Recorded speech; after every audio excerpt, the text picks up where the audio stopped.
Comrade Govind Pansare हत्या प्रकरणातील आरोपींना उच्च न्यायालयाने जामीन मंजूर केला। या सगळ्या संदर्भात बोलण्यासाठी गोविंद पानसरे यांच्या स्नुषा मेघा पानसरे आहेत। मॅडम, या प्रकरणातील जे सगळे संशयित आरोपी होते त्यांना जामीन मंजूर केलेला आहे आज उच्च न्यायालयाने। आपली पहिली प्रतिक्रिया काय आहे? पहिली प्रतिक्रिया अशीच आहे की उच्च न्यायालयाचा जो निर्णय आहे तो आम्ही स्वीकारतो सर्व कुटुंबीय म्हणून।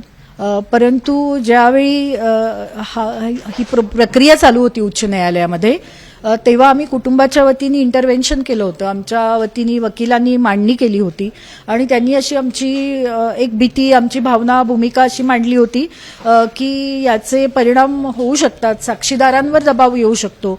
हा खटला काही इतर खटल्यांसारखा एक व्यक्तिगत खुनाचा खटला नाहीये।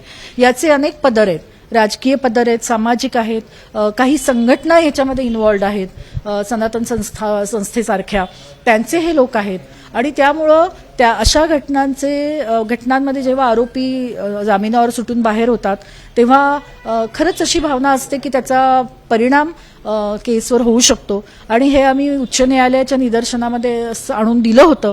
परंतु जो काही निर्णय दिलाय त्याचा आम्ही अभ्यास करून वकिलांच्या सल्ल्याने सर्वोच्च न्यायालयामध्ये जायचं की नाही याचा निर्णय आम्ही घेऊ।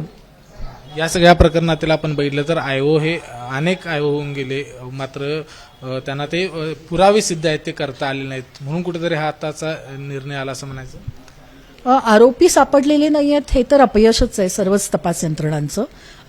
या खटल्यामध्ये पहिल्यापासूनच असं आपल्याला दिसतं की एक तपास पहिल्यांदा दिशाहीन असणं, त्याच्यानंतर पहिले आरोपी पकडायलाच इतका वेळ लागणं, त्याच्यानंतर 2 आरोपी फरार असणं, ते न सापडणं, शस्त्र नाही मिळालेलं, अशा अनेक गोष्टी आहेत। परंतु हे जे कट कारस्थान आहे ते उघडकीला आणण्याचा प्रयत्न तपास यंत्रणा करतेय। दरम्यानच्या काळामध्ये आम्ही तपासावर असमाधानी असल्यामुळं SIT कडून ATS कडे हा तपास देण्याची विनंती केली होती आणि ती मान्य करण्यात आली।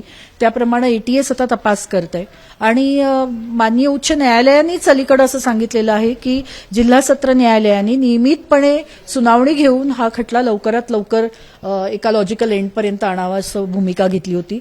आमची अपेक्षा अशी आहे की हा लवकरात लवकर खटला संपेल। राजकीय इच्छाशक्ती असेल तर अनेक अशा पद्धतीचे खटले लवकरात लवकर निकाली निघतात। महाराष्ट्रात तसं दिसतं का आपल्याला? महाराष्ट्रातल्या कोणत्याही माणसांना, सगळ्यांना, अनेक लोकांना कॉम्रेड पानसरेंच्या या खुनाबद्दल दुःख आहे। सगळ्यांना याची माहिती आहे की 10 वर्ष झाली हा खटला चालू आहे आणि अनेक खटले कोल्हापुरामध्ये, महाराष्ट्रामध्ये असे घडलेले आहेत अशा घटना।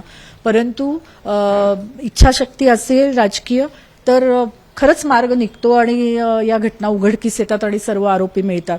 पण दुर्दैवाने या घटनेमध्ये हे झालेलं नाही, त्यामुळे आमची अजूनही अपेक्षा अशी आहे की शासनाने पुन्हा एकदा गंभीरपणे याच्याकडे घ्यावं। हे जे आरोपी आज जामिनावर बाहेर आलेले आहेत त्याच्या बाबतीत आम्ही सुप्रीम कोर्टात जायचा विचार करतोच आहोत, परंतु लवकरात लवकर हे आरोपी जे फरार आहेत त्यांना पकडलं जावं आणि सर्व सूत्रधार आणि इतर सगळे लोक पकडले जावेत अशीच आमची अपेक्षा। तर आपण बघितलं की या प्रकरणी जे जामीन मंजूर करण्यात आलेले आहेत, आता याच्यानंतर जे राजकीय इच्छाशक्ती आहे ती कुठेतरी या ठिकाणी वापरली पाहिजे आणि हा जो जामीन मंजूर झाला, हा जे निकाल किंवा हा निर्णय जो कोर्टाने दिलाय त्याच्या विरोधात आम्ही सुप्रीम कोर्टात जाण्याचा विचार करत आहोत असं देखील मेघा पानसरे यांनी म्हटलंय। कॅमेरामन निलेश शेवाळेसह विजय केसरकर, ABP माझा, कोल्हापूर। ABP माझा, उघडा डोळे बघा नीट।